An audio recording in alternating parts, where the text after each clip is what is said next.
ভোলা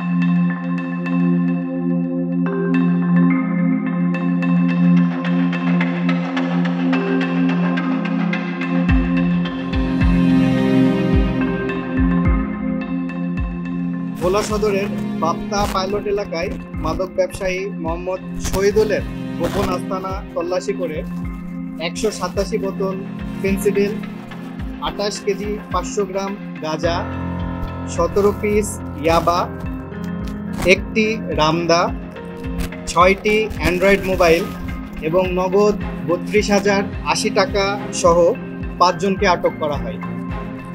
বর্ণিত শহীদুল একজন চিহ্নিত মাদক ব্যবসায়ী এবং তার নামে একাধিক মাদক মামলা রয়েছে বলে ভোলা সদর থানা কর্তৃক নিশ্চিত করা হয়েছে। বর্তমানে আটককৃত মাদক ব্যবসায়ী ও জব্দকৃত মাদক ভোলা সদর থানায় হস্তান্তরের কার্যক্রম প্রক্রিয়াধীন। যৌথ বাহিনী কর্তৃক ভবিষ্যতেও জনসাধারণের যান ও মালের নিরাপত্তা প্রদানের নিমিত্তে এরূপ অভিযান অব্যাহত থাকবে।